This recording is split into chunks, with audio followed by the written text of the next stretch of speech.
Good morning. I'm Jonathan Capehart, opinion writer for the Washington Post.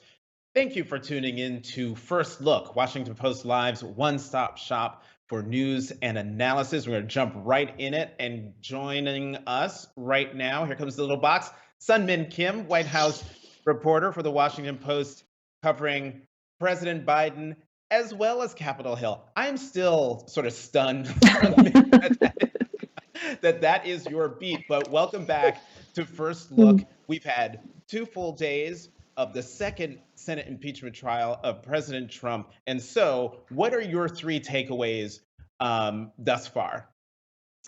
So the top takeaway right now, I would say, is despite just the compelling, very visceral, graphic video testimony that we've seen, some that had never been seen before, that it's not really going to change the minds of Republican senators. I mean, we've known all along that you need 17 Republican senators to vote to convict former President Trump.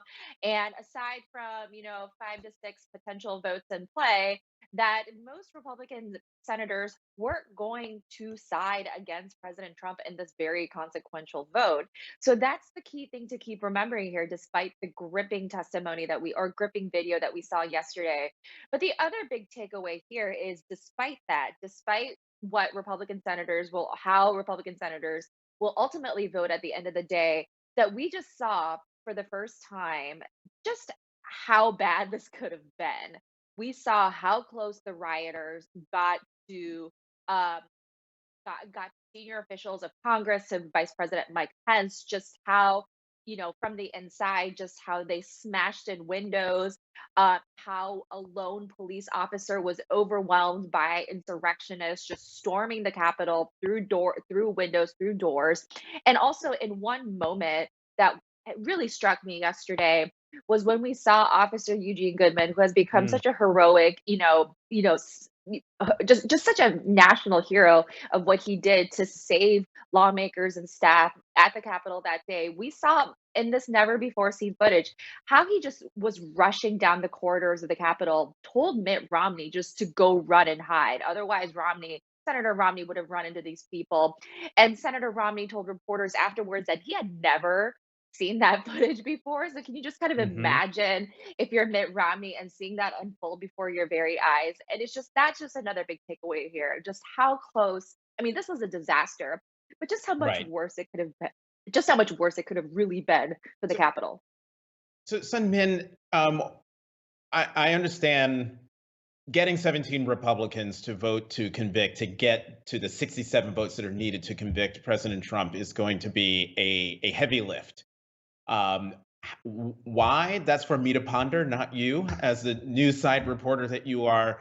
But Senator Cassidy is somebody, when it came down to voting on whether the proceeding itself was constitutional, when it was a resolution last week, he voted yes, it is unconstitutional. When it was before the Senate, before proceeding, he voted yes, that it is constitutional. He sided with the Democrats on that.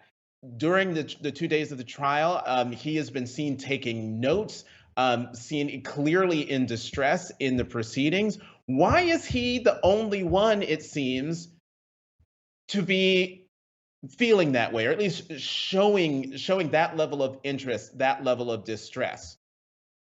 Well, I think the thing to remember with Senator Cassidy, which I mean, to me has been remarkable to watch, kind of watching Senate Republicans and their relationship with Trump for the last 4 years, is that Senator Cassidy really took seriously his role to be an impartial juror. I mean, we know that Senate impeachment trials aren't legal proceedings; they are political proceedings, just Right. inherently. But Senator Cassidy is just sitting there, going with an open mind and just listening to the arguments. And after listening, particularly on that first day, listening to the House impeachment managers methodically lay out why this proceeding was constitutional, how there are historical examples that show precedent for trying a public official that is technically not in office anymore, and how that has been done in the past, and how the Constitution allows for this process to happen. He really was just really persuaded by those arguments, and also really turned off by the frankly incoherent arguments of the Trump legal team, which Republican senators, even the closest allies of the president, acknowledged that the Trump legal team on the first day was, frankly, a disaster. But Cassidy, really, you're right. He has just, you can kind of almost see his agony and internal deliberation unfold Hmm. in real time. He's like pacing in the back of the Senate chamber. He's Hmm. taking vigorous notes. When we saw the video yesterday that had the never before seen footage, he kind of, almost everyone's wearing masks, and he just like his hand just went back and forth from his mouth to his temple, and you could just tell he was really affected by the footage that we saw for So the first time yesterday. So, Sunmin, some other reporting that I've seen is that Senator James Langford of Oklahoma was also sort of visibly shaken as he watched the footage. Um, what is striking to me is that even though we're looking, we're reading reporting of people who are not only jurors in this trial, but who were witnesses and Right. victims, and the idea that even watching their own peril and now seeing it all pieced together in ways to show just how close to danger, a real like fatal danger they were, and yet still we're looking at a possibility that Donald Trump will not be convicted. That's my own editorial comment. But I'm saying all that to lead into, Sun Min, what's the timetable? Because I keep hearing conflicting things. Today is the second day of the House impeachment managers presenting their case. And then the president's defense team comes up and they give their rebuttal. Do you have any visibility or clarity on what's the timetable? Do they kick off, or do they kick off today? Clear it up for me, Sunday, because clearly I'm confused. Well, though, I just want to make one quick point about Senator Sure. Langford, who, you're right, he was very moved by the testimony yesterday. Remember, Langford was actually speaking on the Senate floor when the Senate session was That's right. abruptly recessed. And that's why, Langford is seeing himself on the screen and just seeing the Senate proceedings interrupt, and just knowing that he was kind of in the center of the action when all this began to unfold. But in answer to your question, the timing, everyone expects to wrap this up in the coming days. So perhaps even as early as this weekend. So you're right. The House impeachment managers are expected to wrap up their arguments today. They can technically take up to about 8 more hours, so ending around the time that they ended the proceedings last night. The Trump legal team then takes the lectern tomorrow. They are actually not expected to take as much time as the House impeachment managers, perhaps signaling their confidence and the virtual likelihood that President Trump will be acquitted. Remember, one of his lawyers actually requested that the trial not take place on Saturday because he is Right. an observant. He's Jewish. It's the Sabbath. But I think he actually withdrew his request. So we kind of interpreted that as a sign that says maybe the legal team will only need Friday, and before sundown on Friday to make the request. We also have something called question time, where senators basically in the last impeachment trial, they handed note cards with written questions that both legal teams would then answer, and that is something that we expect to take place this time around in a perhaps shortened version. And then you get to the deliberations. But Republican senators were saying, especially Mitch McConnell, who told his members yesterday, according to Republican senators, that he Hmm. expects this to wrap up by sometime this weekend. So we will see a verdict pretty soon, barring some major, turn of events. Okay. If Senate Minority Leader Mitch McConnell is saying that this could be wrapped up this weekend, wrapped up meaning we could have a verdict, the whole thing could be wrapped up and a verdict by, say, Saturday. Is that what that means? Saturday seems unlikely, perhaps Sunday or Okay. Monday, but certainly this isn't going to take 3 weeks like it did last time. Right. The question And time, for example, is considerably shorter. Yeah. and that gets to another thing, whether proceedings would happen on Sunday. So is the thinking that they will be in session on Sunday if need be? Right. The schedule, the new resolution that was adopted at the beginning of the trial this week actually has the Senate plowing through Sunday. So first of all, what a lovely Valentine's Day Uh, to be spending at the yeah, Capitol right, for an impeachment trial. But yes, that's also another sign that senators just frankly want to get this over with. I think right. there are many senators taking this seriously, clearly listening to the arguments and deliberating internally, but we all know what the end result is here. And they just kind of want to power through, this coming week as the regular President's Day recess for senators.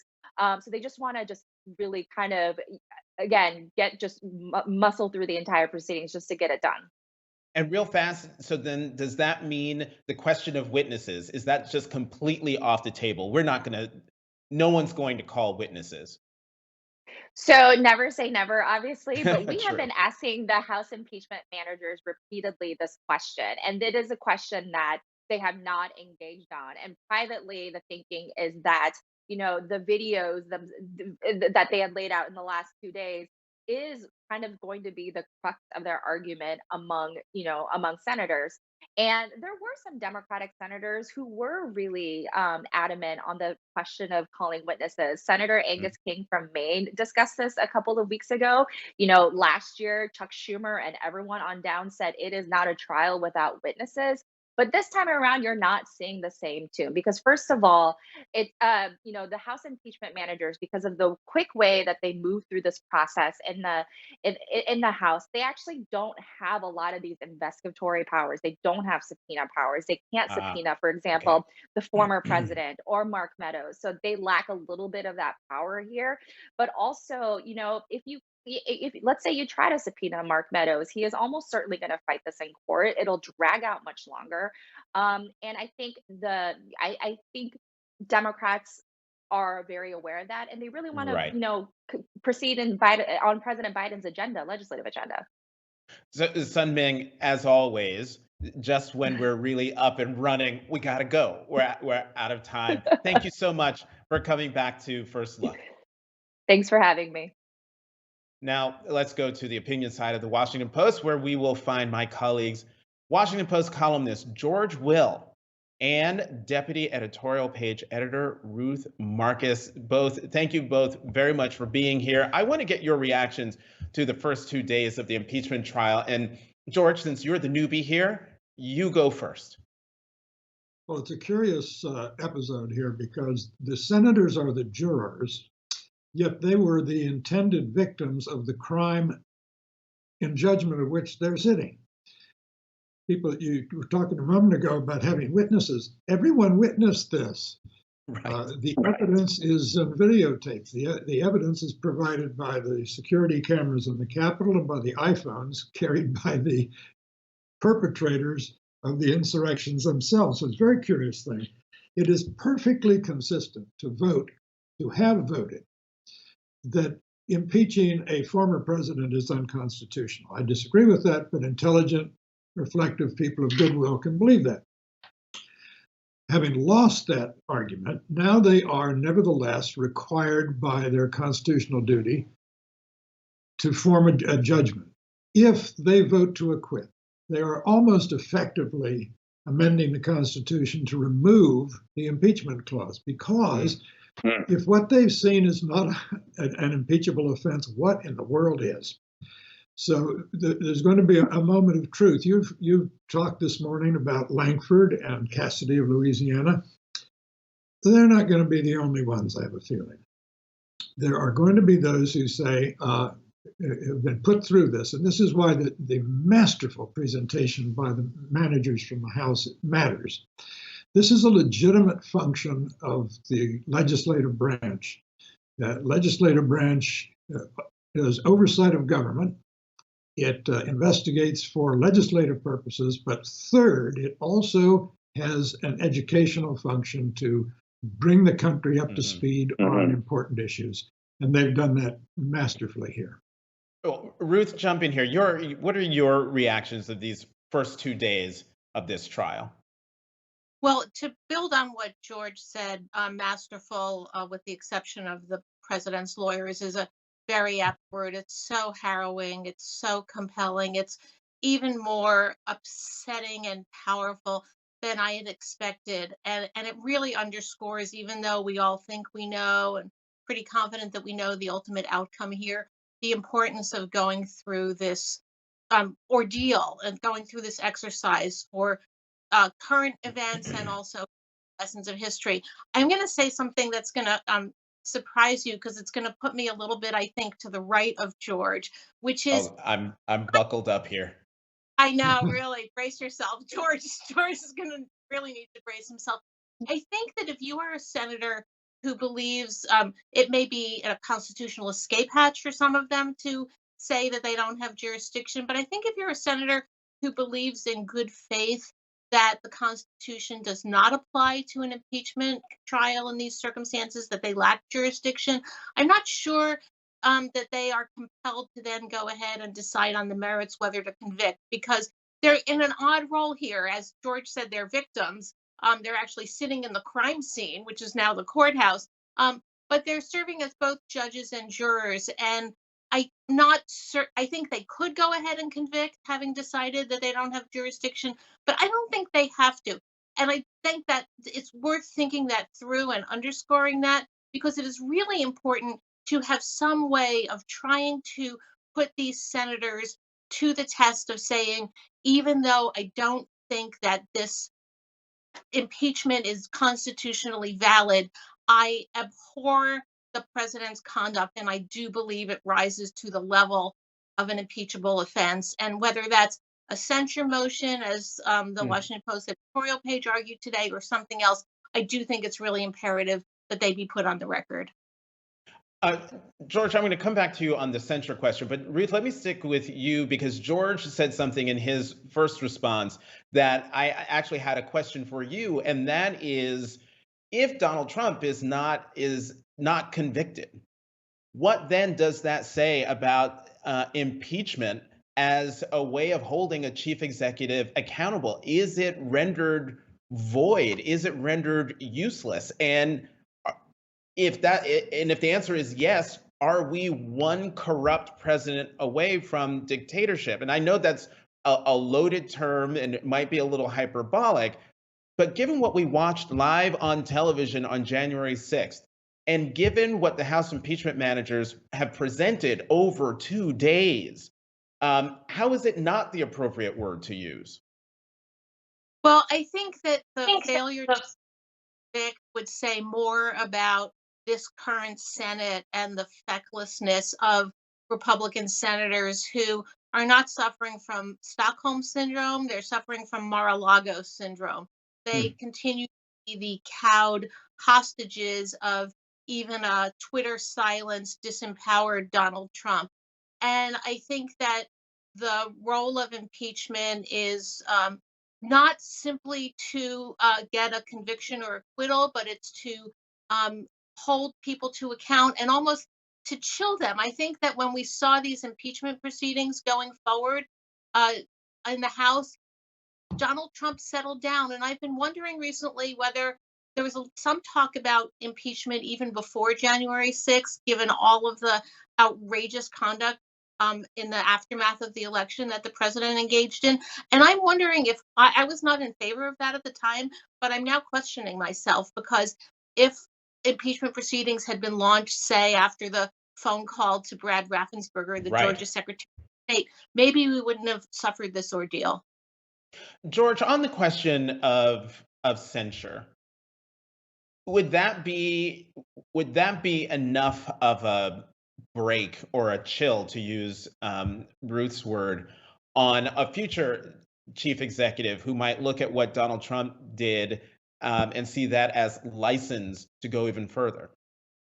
Future Trumps are not going to calculate. Future Trumps are not going to be conscience-stricken. Future Trumps are not going to worry about being censured by institutions and people they don't respect. It's pointless. Might make people feel good, but my judgment is we nowadays have altogether too much gesture politics, and we should proceed. I want to go back to whether or not impeachment still matters. The Constitution, Mr. Madison's Constitution, went into effect in the last year of the 1780s, 1789. The next decade, something happened that the framers of the Constitution neither desired nor anticipated, and that is the rise of parties. Fast forward to today, where people are now tribal in their party allegiances. Therefore, the entire Madisonian assumption, which is that there would be institutional defenders and rivalrous institutions, the Senate and the Congress seeing themselves not as players or opponents of the president's team, but as having their own institutional dignity and functions, that's assumption of the Madisonian equilibrium between the institutions has gone away because of the role of parties, not just in the 1790s, but the role of parties in now the third decade of the 21st century. As impeachment is going to be, if not a dead letter, a broken tool, as long as people continue to insist that they are first of all members of their party and not first of all members of the legislative branch. Mm-hmm. George, yesterday Reuters reported that more than 120 former Republican officials are in talks to form an anti-Trump third party. Have you heard anything about this? And does quote unquote principled conservatism have a place in American politics? I do. I think the country is still a center-right country if we define the right in the right way. The Republican Party rose out of the ashes of the Whigs, and there's no reason in the world why the ashes of the Republican Party can't be similarly fertile. Nothing lasts. That's in 2 words. That's the essence of conservatism. Nothing lasts, and you better work at it if you want to. So it does seem to me that it's not impossible. It's still a remote possibility, but it's not impossible that the Republican Party will not be immortal. What is? The tectonic plates of the planet are shifting. Why should the Republican Party be the only thing that lasts forever? I mean, that's a great question. Ruth, what do you make? I mean, would an anti-Trump third party even be able to get off the ground? I mean, our system of government has been a two-party system of government for a very long time. And the two parties, such as they are, have made it virtually impossible for any other third party to rise to the level that the Democrats and the Republicans are. So is this effort that was reported by Reuters yesterday, is that going to be a fool's errand, or is it a fool's errand that is necessary? Well, I don't know about fool's errand, but I think it is, as you say, a necessary errand. Something needs to be done. The parties emerged, as George said, in 1790s, but the breakdown of kind of institutional order and institutional sense of pride and the complete evaporation of the Madisonian vision that the Senate and Congress as an institution would be rivalrous to the president and would resist incursions on its authority is a pretty, in its outrageous and abject modern incarnation, is a new development. And so something needs to be done. And whether we're not really set up very well for a three-party system, but whether this is an effort that either ends up supplanting the current Republican Party or ends up helping to shock the current Republican Party into the reality that it cannot succeed demographically, politically, morally on its current course, I think it's a good wake-up call. Let's talk about President Biden and what he's been doing while all of this has been going on. Clearly trying to, quote unquote, do the work of the American people while this spectacular show is happening at the other end of Pennsylvania Avenue. Is he playing it right? Is he doing the right thing by at least publicly ignoring the impeachment trial? George. It was said of George Washington that he had the gift of silence, and Joe Biden has the gift of silence at the moment. Not everything in the world requires presidential commentary. Michael Jackson dies and presidents come out and talk about Michael Jackson, or there's nothing they're not expected to comment on. Joe Biden is being very prudent, economizing his claims on the Americans' attention, and allowing the legislative branch to do its business. So he's being, I think, shrewd and prudent and wise and silent. Ruth? I can't really one up George's comparison of Joe Biden to George Washington, so I might want to leave it there. But I think he's playing it just right. It's not simple silence, though. It's silence about the impeachment and letting that go on in the other body and the other branch of government, but demonstrating day after day with public events and his COVID task force briefing and his White House press secretary doing this astonishing thing of daily briefings and continuing the business of government and demonstrating to the people that he is doing their business and not political business. I think, and working on the COVID package, agree or disagree, he is concentrating on the right things. In the time that we have left, I want to talk to each of you about something that you've written. George, you recently wrote that Senators Warren and Schumer, their plan for student loan forgiveness is, quote, a gift to the well-off. So can you explain briefly your thinking here, and where do you think that money would go? It would go, first of all, we know where it wouldn't go. It wouldn't go to the 2/3 of Americans who do not go to college. A disproportionate share of it would go to those who are graduate students, either in academic fields or getting professional degrees, business degrees or law degrees. So it would be a regressive upward transfer of wealth, but one understandable for Democrats because that's where their voters now are. If the Democrats want to proceed with the Warren-Schumer plan of $50,000 forgiveness, they will be indeed courting their voters. Whether or not that's admirable is another matter. And Ruth, for you wrote a column that I actually tweeted out because I'd never heard of this judge before. Your terrific column was about Federal District Court Judge Ketanji Brown Jackson and about President Biden's pledge during the campaign to nominate a Black woman to the Supreme Court. And she is one of the court's three remaining, one of the court's three remaining liberals could retire next year. And you're predicting that Judge Jackson could be a likely candidate. Walk us through briefly again, the tea leaves here. So first of all, I actually think we could have a retirement this year, not next year, that Justice Breyer, for whom Judge Jackson clerked, by the way, is very likely to, and not to be too rude about it, would be kind of well advised to, given the political circumstances and the Ginsburg precedent, to retire at the end of this term. Judge Jackson was on President Obama's shortlist. She was interviewed for the last vacancy. She is very, very likely to be nominated to replace Merrick Garland for his seat on the DC Circuit. Obvious way to get to the Supreme Court. And since President Biden vowed during the campaign to name an African-American woman as the first Black woman on the Supreme Court, if he's looking at sitting judges, there is unfortunately not a very large pool of such judges. So I have my eye, among others, on Judge Jackson. And in terms of among others, I think you also wrote in your column that they don't necessarily have to be a judge to be nominated to the Supreme Court. So give us a name or two of some potential prospects who aren't sitting on the bench right now, or do you not want to do that?